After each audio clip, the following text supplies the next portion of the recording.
Let me ask you something. Are you waking up between 2 and 3 a.m. for no reason? Do your shoulders ache even though you didn't work out? Or maybe you're bruising more easily, your tolerance for alcohol has dropped, or your brain just feels foggy. What if I told you that all these things could be signs that your liver is waving a red flag? I wish I had a red flag.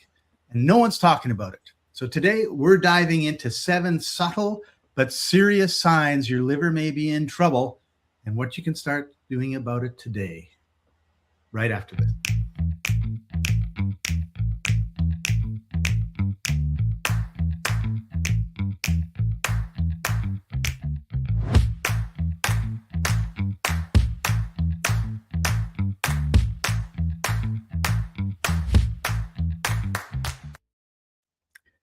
Welcome, everybody. This is the Life Enthusiast Health Shots podcast, restoring vitality to you and the planet. I'm your host, Scott Patton. Joining me, as usual, is the health engineer, Martin Pytela. Hey, Martin, how are you doing this beautiful New Year's? I am doing fine. My liver remains undamaged by alcohol, but it has been highly stressed by too many figs and dates. Oh, no. And I had some of those too. Yep. We got together. We're in the same part of the world and took a little walk, which was kind of nice. You know what's interesting is liver is the only place where fructose is converted into glucose. Fructose comes from the sugar. I mean, from fruit. Sugar, as in sugar that you put into cakes and whatnots, is called sucrose, and that has one molecule of glucose attached with one molecule of fructose running together, and that needs to be separated. The glucose is directly used up as energy, and the fructose needs to be converted in your liver into glucose, into usable. And there is the word HFCS, high fructose corn syrup. It's in everything. In place of sucrose. It's sweet. It's used for sweetening all kinds of things now because we're growing tax subsidized corn. We have more corn than we know what to do with. And we shove it into stuff and then we push it into foods, and it's stressing our liver even worse than alcohol. Yeah. And one of the problems that we have, Martin, is our medical system doesn't do anything until it's an emergency. Well, yeah, we don't have a healthcare system. We have sick care system. Yeah. So they'll say, oh, yeah, like this is going high, but it's not so high that we need to do anything about it. Or it's going low. It's not so low. We need to do anything about it. Yeah. And then the next thing you know, you have a problem. Yeah, you end up with the liver enzymes elevated, and that's a sign they tell you, and then they tell you have a fatty liver, and that's the fatty liver by alcohol or the NALFD, no NA whatever, non-alcoholic fatty liver disease, NAFLD, which is a weird thing, right? Like many people end up there innocently, not understanding that their genetics called for them to be a carnivore, and they ended up being a carboholic. And a carboholic is an addiction of most of us thyroid dominant people because the mouth wants it, but the liver doesn't. Right. Yeah. So another reason to cut back on the carbs. Well, it's not everybody, but the thyroid types are definitely healthier when they eat protein rather than starch. Right. So let's talk about this waking up in the middle of the night and how that liver imbalance affects our sleep. Yeah. Circadian rhythms. There's this chart, you can go find it. It's the Chinese circadian rhythm, traditional Chinese medicine circadian rhythm. And there are 13 circuits, 12 of them are running on this clock. Each one of them gets a 2-hour slot. And the liver meridian is on between 1 a.m. and 3 a.m. And in that time slot, you are, or the liver is, doing its own maintenance processing. So I'm busy, I'm not putting out new energy. You run on what you have stored. Right. That stuff is stored in your muscles more than anything. And if you're a well musculated person, then you, of course, will store more energy. But anyway, if your dinner was mostly carby, that's instant energy in form of glucose, rather than fatty, which would be a slow burning fats, then by the time 1 a.m. hits in, most of the glucose has been used up. And then your body by 2 a.m. says, not enough energy. The adrenals kick in, wake you up, and say, we're starving here. Feed us. Right. And the antidote there would be more fiber, more fat. Yeah. So can the problems with the liver show up as pains in like our shoulder or our hips or some other places? And in general, the inflammation will, right? Well, gallbladder and liver will hit you in the right shoulder blade, right? You know, this is my, well, it's just where my breast is, right? But it's on the back. If you're hurting down there, you're probably having a gallbladder liver issue. It's a curious thing, right? Yeah. So another thing that happens with the liver problems is easy bruising. So does that affect, like it affects the way that your body clots, the blood clots, right? Yeah. Oh, yeah. That has to do with the blood clotting ability is reduced. Your blood vessels are more permeable. And as you bump yourself, there's more tendency toward spilling some blood within your body. And so there's your bruise. Yeah. And especially people who are put on blood thinners experience this. Of course, that's an artificial effect, but you see that on folks that they have these bruises all over their hands, right? Like the back of their hand or arm or wherever. Like they just have hematomas all the time because they just bump a door jamb or bedpost and off they go into a massive blood spill. Right. And then I guess another problem. Oh, my buddy Chris. Hey, Chris. Glad to have you on. Yeah. So one of the problems with the liver, of course, is that it looks after cleaning up alcohol. And if your liver is not working properly, then you could be having some trouble detoxifying when you get a little too much to drink. Yeah. The metabolizing of alcohol through the aldehyde pathway. It's not a pretty picture. It really causes a lot of damage. If you're going to be drinking, you should pre-dose yourself with B vitamins and vitamin C.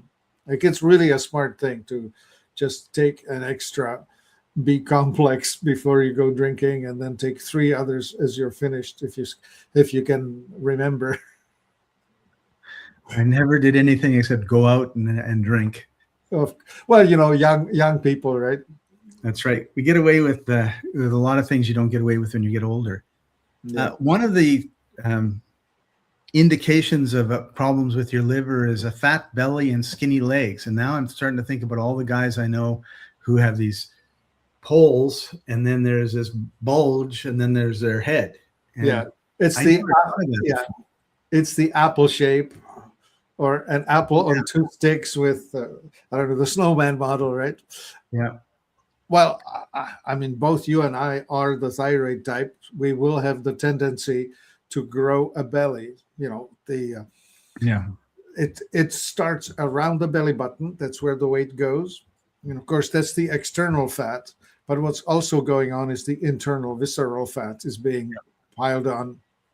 And then if you combine it with inflammation in the gut, if you inflame the small intestine is coiled right around your belly button, the center of your belly.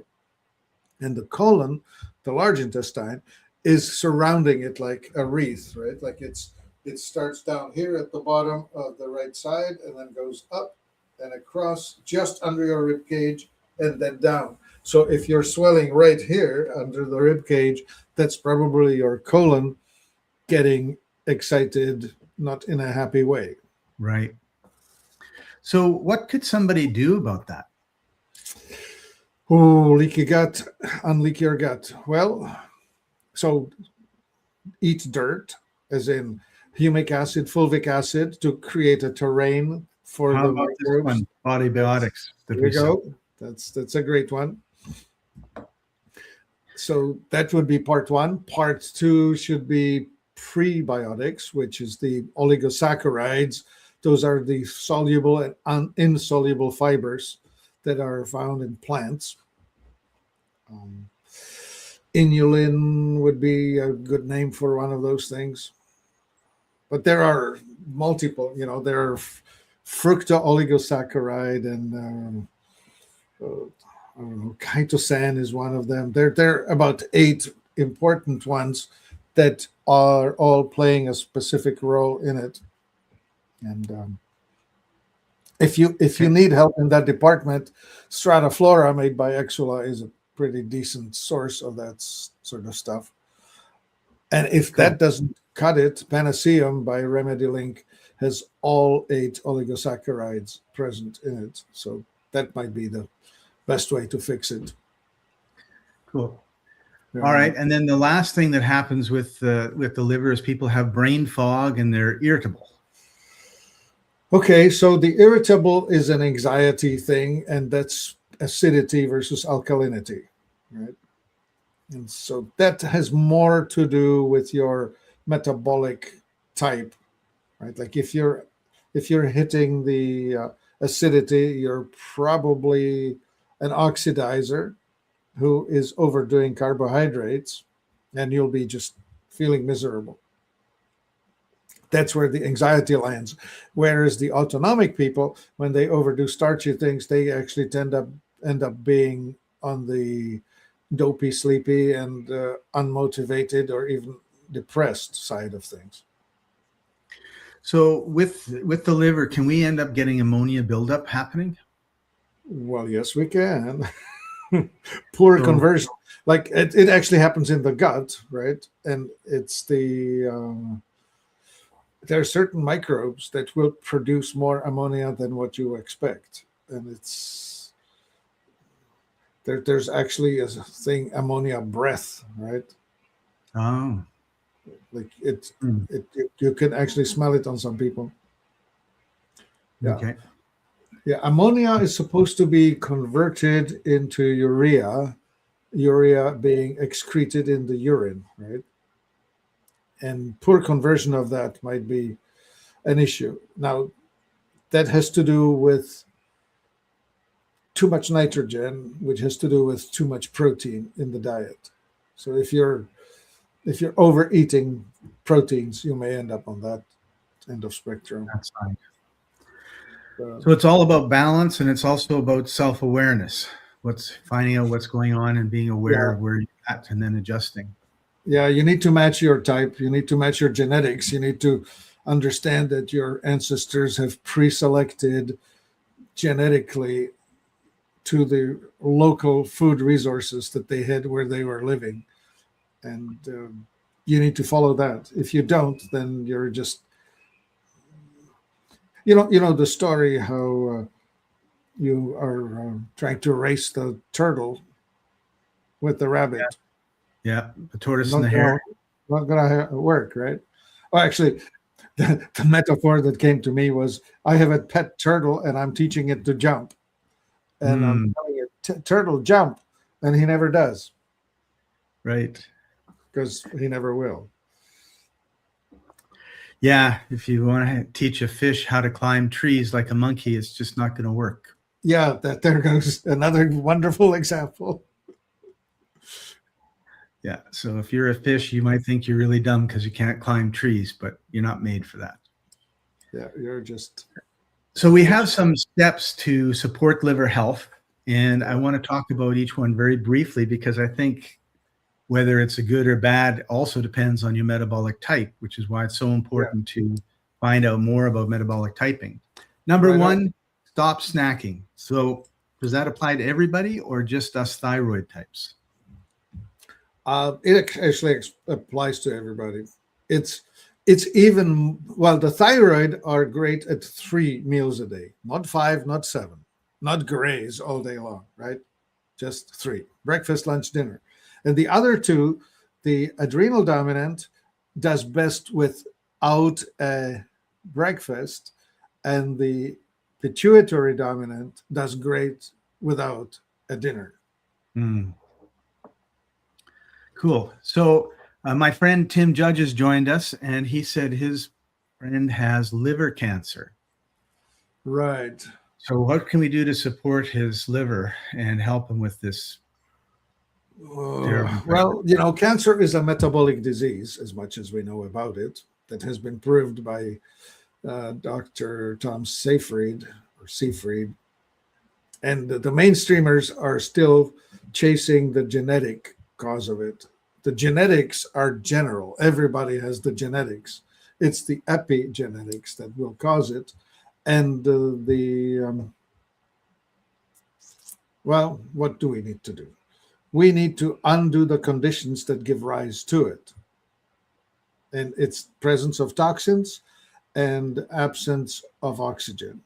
So toxicity, I would try and do a detox, both metabolic and industrial toxins detox, which would be, zeolite and humic and fulvic and that sort of thing. How about Masterpiece? Yeah, that's a great place to start. Absolutely. So I'd run with that. And then the next thing I would also consider doing is a new liver formula, which is the...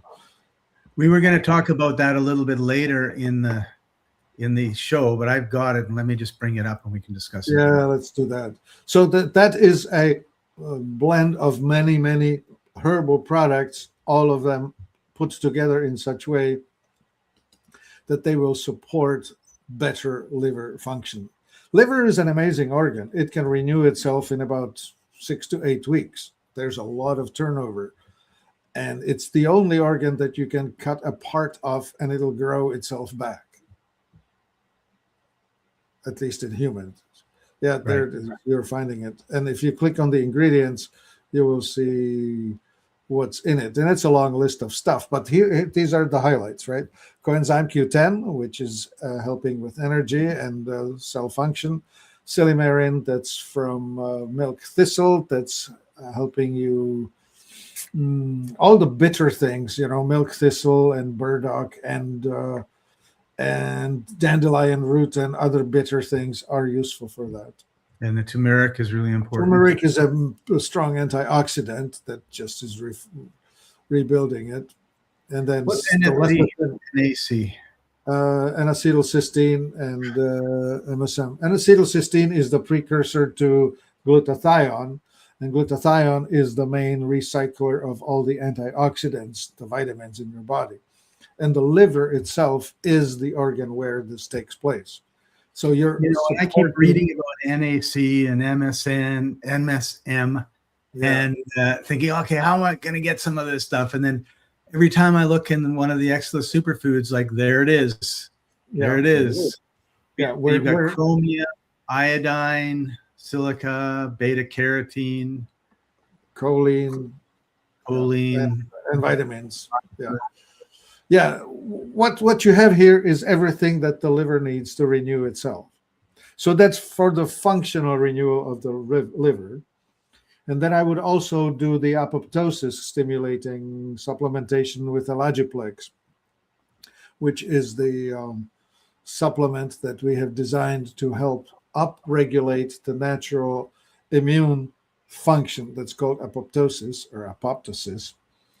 That's the, with cancer, you need to upregulate the killer cells and downregulate the limiting regulator cells, which is exactly the opposite of what happens with infections such as COVID.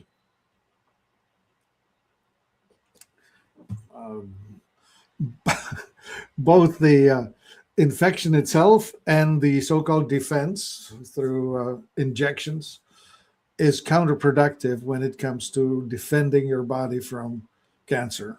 That's, the problem we have been, or people have been experiencing, especially those who have been exposed one way or the other, is that they have now a greater affinity toward cancers. Mm. So I don't know if your friend's friend has or has not had an excess exposure to the C19 beast. Right. And if they did, then the antidote that we have is called nanosoma, which is a specific product that's designed to help the mitochondria to function correctly. And mitochondria is where the energy to food conversion happens. I mean, backwards, food to energy conversion happens. And you want to have more of that because, again, cancer is a metabolic disease. It's a disease of the body not converting food to energy correctly. There are two types of There's an anosoma. Oh. Yeah, it's a lovely little thingy. You pop that. In case anyone was wondering if I walk the talk or I just talk about this stuff, no, I got all these things that I'm taking so that I don't have to take. You see over here, this is my personal stash in boxes. It's sitting here waiting for any one of my family to come here and says, "Dad, I don't have enough," or whatever. So in the comments, we put most of these, the nanosomas there, the new liver, power liver is there. The Allogiplex should be added in here. Yeah. Okay, we'll add that to the comments. So that would be the story of your friend, and of course, I don't know how to say things without possibly toying with the triggers on this platform.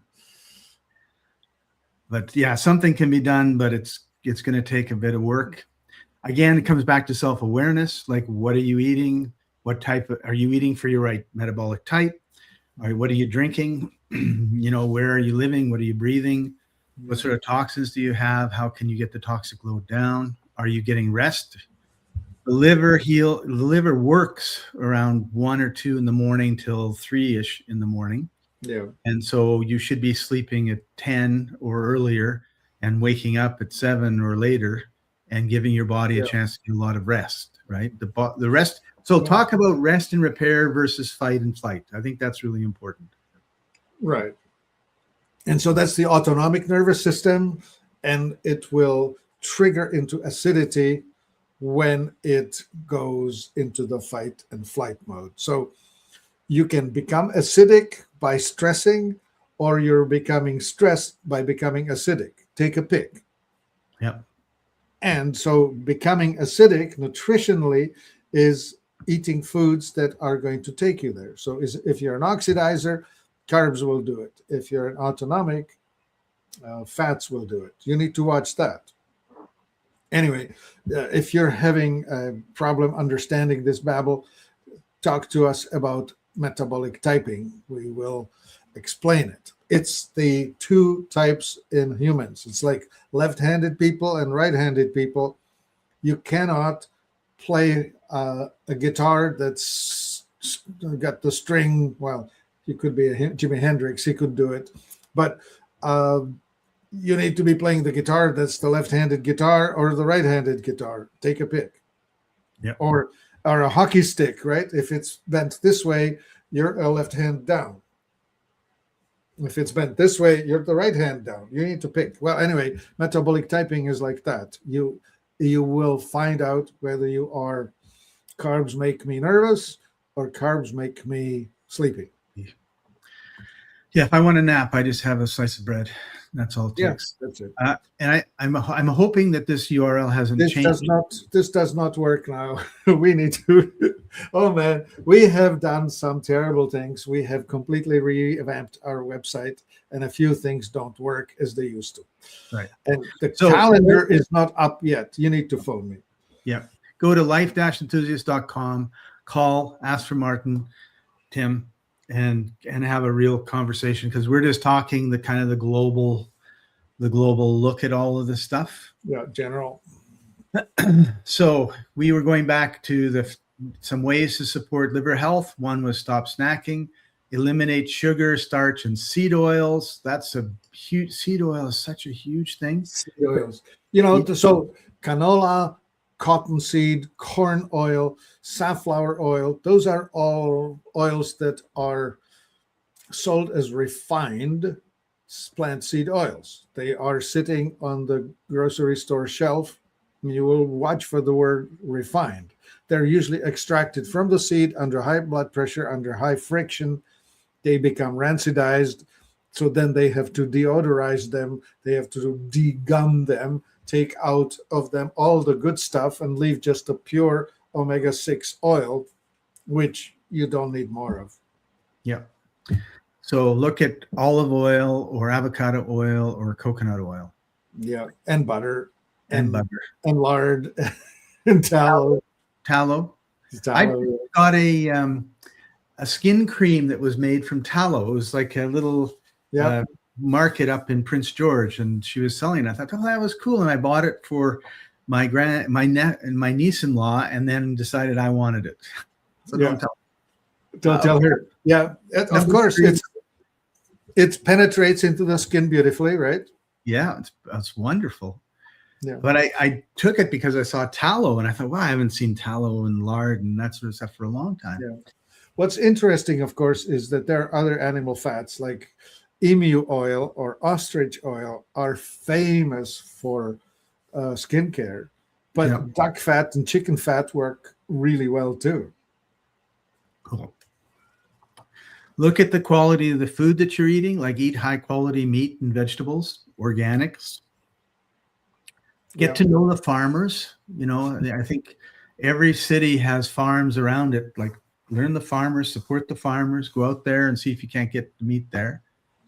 Go to sleep earlier. I mentioned, the 10 o'clock to 7 o'clock thing earlier. Yeah. Oh, by the way, if you do wake up in the middle of the night, don't sweat it. Just take a break, just read a book or knit a sweater, do whatever you want to do between 1 and 3, and then go back to sleep. Yep. That's what happened to me last night. I woke up wide awake at, I don't know what time it was, 1:30. Yeah. So I read for a few minutes, put it down, went back to sleep. But because I couldn't go, okay, I woke up, go to sleep. No, I wasn't working. So I did some reading, and I guess the book was boring, and I was asleep before you knew it. What about cruciferous vegetables? Well, so those are sulfur rich. That's their claim to fame. So the MSM is a good thing. Sulfur is a good thing. However, most cruciferous vegetables are affecting your thyroid. So if you're the thyroid type, you will have a poorer thyroid function dealing with raw cruciferous. And these are all the cabbages, cabbage, bok choy, su choy, cauliflower, broccoli, all the Brussels sprouts. Oh yeah, especially those. And so all of these should be eaten either steamed or roasted rather than raw. So coleslaw is not the best salad for people whose thyroid is not so strong. Okay. And the last one was, of course, the extra liver supplement. Yeah, for sure. You definitely want to help your liver with that. Cool. It'll give you a lift. All right. So your liver does a lot of work, and I can tell you from experience, when it's not working, it's a death sentence almost. So you need to really look after your liver and the rest of your body too. But the liver does a lot of things that no other part of the body does.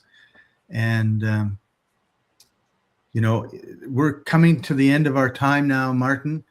Any last comments or tips you want to leave everybody with?